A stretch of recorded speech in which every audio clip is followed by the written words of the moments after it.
Em 1º de dezembro de 2022, a revista Nature publicou uma capa sobre um buraco de minhoca holográfico. Ele teria sido criado em um computador quântico para estudar a relação entre mecânica quântica e gravidade. A matéria desencadeou uma enxurrada de tweets e manchetes de notícias. Ninguém nunca viu ou criou um buraco de minhoca. Vamos usar o melhor computador quântico do mundo para tentar construir o buraco de minhoca. O buraco de minhoca se torna atravessável, ele se abre. Você realmente pode passar por ele. Besteira. O problema era que nenhum buraco de minhoca tinha sido criado. Ela se alimenta de si mesma, certo? Quando uma história começa, outros meios de comunicação a divulgam e ela se espalha rapidamente. O que realmente aconteceu é que um computador quântico ele foi construído e dentro desse computador quântico você pode fazer alguns cálculos. Cálculos que podem ser feitos com o meu iPhone, porque todos os computadores quânticos mais poderosos de hoje, no máximo, fazem cálculos que podem ser facilmente feitos no meu iPhone. Você basicamente tem algo que representa a matemática de um buraco de minhoca. Mas a forma como a história foi vendida, claro, é que ao fazerem isso, qualquer cálculo que tenham feito, eles criaram o buraco de minhoca. Eles dizem isso no mesmo sentido em que eu poderia dizer: olha, meus filhos construíram um foguete que vai para a Lua. Uau, que tipo de filho você tem? Sim, veja! E eu te mostro um pequeno esboço em um pedaço de papel, onde há um desenho de um foguete indo para a Lua. Eu digo, olha, então o que o computador quântico fez foi exatamente isso. Há um pequeno esboço do que poderia ser talvez um buraco de minhoca em alguma teoria hipotética que provavelmente está errada. Isso é interessante? Sim, é interessante, porque se você pode fazer isso com computadores quânticos, significa que eles ainda não começaram a funcionar. Então as pessoas ficam animadas com isso e depois vão contar para o mundo. Criamos um buraco de minhoca em um computador quântico, supervalorizando o buraco de minhoca, que provavelmente nem existe, a teoria usada nisso, que provavelmente está errada, e a utilidade dos computadores quânticos, que ainda não chegou. Esse é um exemplo de má comunicação. Fiquei envergonhado e irritado com meus colegas por isso. Acredito que o problema vem dos incentivos ruins. Cientistas precisam garantir financiamento para suas pesquisas e cada vez mais dependem de atrair a atenção do público. Simplesmente se tornou parte da cultura científica que se espera que você tenha algum tipo de atenção da mídia. Para obter atenção é preciso vender sua ciência e muitas vezes não é o resultado da ciência que é a história, é outra coisa. As universidades buscam se promover, atrair estudantes e fortalecer suas reputações. O método científico não exige divulgar um comunicado à imprensa, mas isso acabou se tornando parte da norma agora. Comunicados à imprensa simplificam e podem exagerar pesquisas. E os jornalistas só querem conseguir o máximo de cliques possível em suas matérias. O resultado final desse jogo de telefone incentivado pode ser manchetes simplificadas demais e sensacionalistas. Ciência que está simplesmente errada. Eu mesmo já fui culpado de exagerar uma história científica. Lá em 2014, eu fiz um vídeo sobre o experimento BICEP2. Então, essa é uma das maiores descobertas da ciência de todos os tempos. Pesquisadores teriam detectado polarização na radiação cósmica de fundo. Supostamente, isso foi causado por flutuações gravitacionais apenas uma fração de segundo após o Big Bang. O resultado foi visto como a primeira prova real da natureza quântica da gravidade. É uma prova definitiva da teoria da inflação. Os experimentadores até surpreenderam André Linde, um dos fundadores da teoria, com a notícia. Vamos só esperar que não seja um truque.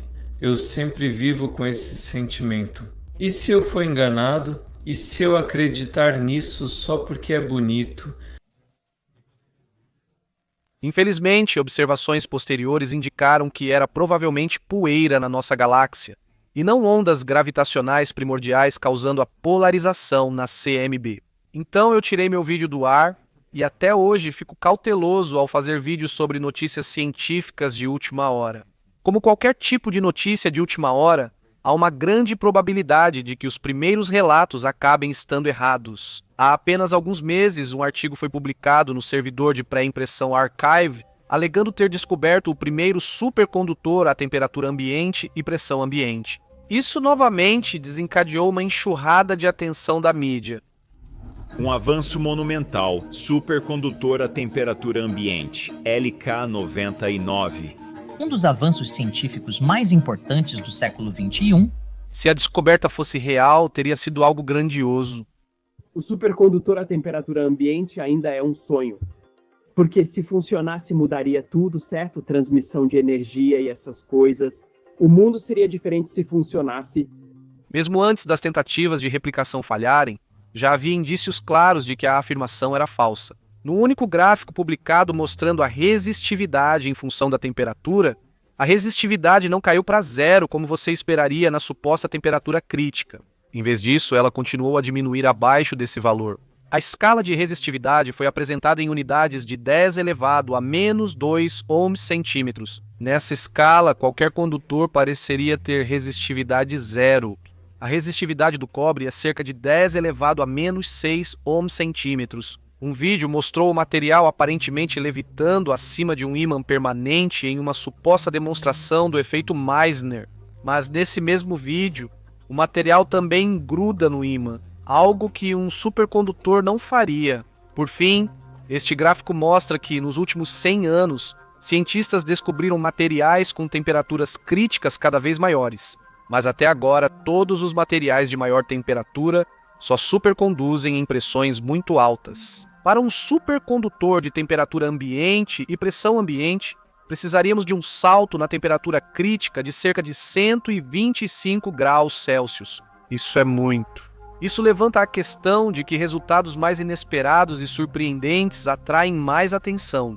Porém, esses mesmos resultados têm maior chance de serem falsos. Nas ciências sociais, foi demonstrado que estudos que depois não conseguiram ser replicados recebem, em média, 153 citações a mais do que estudos que podem ser replicados. Uma agitação semelhante envolve pesquisas falhas nas ciências físicas. Os italianos, e eu sou italiano, anunciaram há um tempo que um neutrino viaja mais rápido que a luz e mediram isso, certo?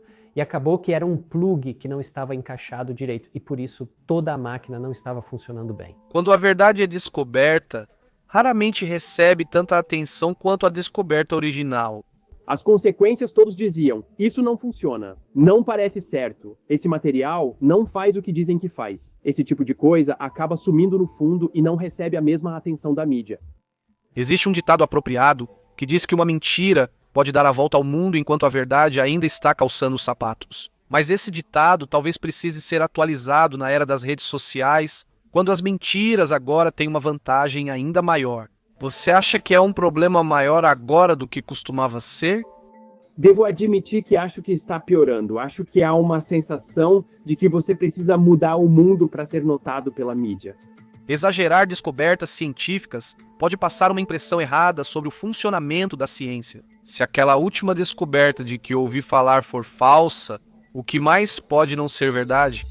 As pessoas continuam me dizendo que a cosmologia está em crise e esse tipo de coisa, porque é esse tipo de história que elas ouvem na mídia. Eventualmente as pessoas vão dizer, bom, por que estamos financiando essas coisas se é sempre só turbulência? Fazer afirmações ousadas e sem fundamento também reduz a confiança nos cientistas.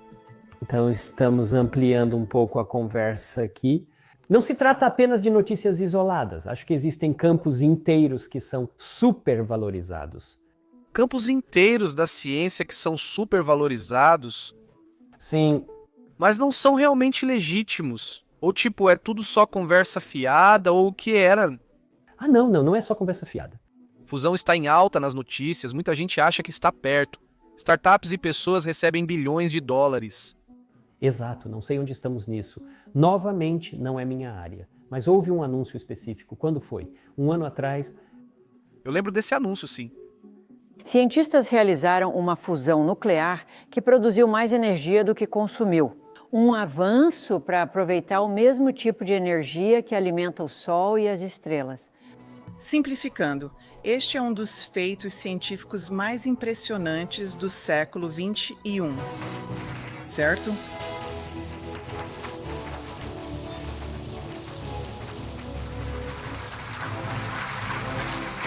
O que é besteira, de novo, porque isso está no contexto de pesquisa militar. Energia nuclear, basicamente para armas, de uma forma de fazer isso que atualmente não tem nenhuma maneira visível de se tornar um método industrial de produção de energia.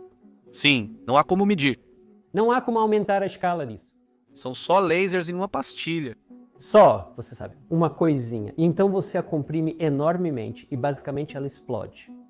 Porque é uma mini explosão nuclear. Então você tem mais energia do que a energia de pressão real que foi necessária para comprimi-la. Isso é ótimo, mas você precisa de uma quantidade enorme de energia extra para fazer isso. Isso foi vendido como um grande passo para resolver o problema energético do mundo, mas não é.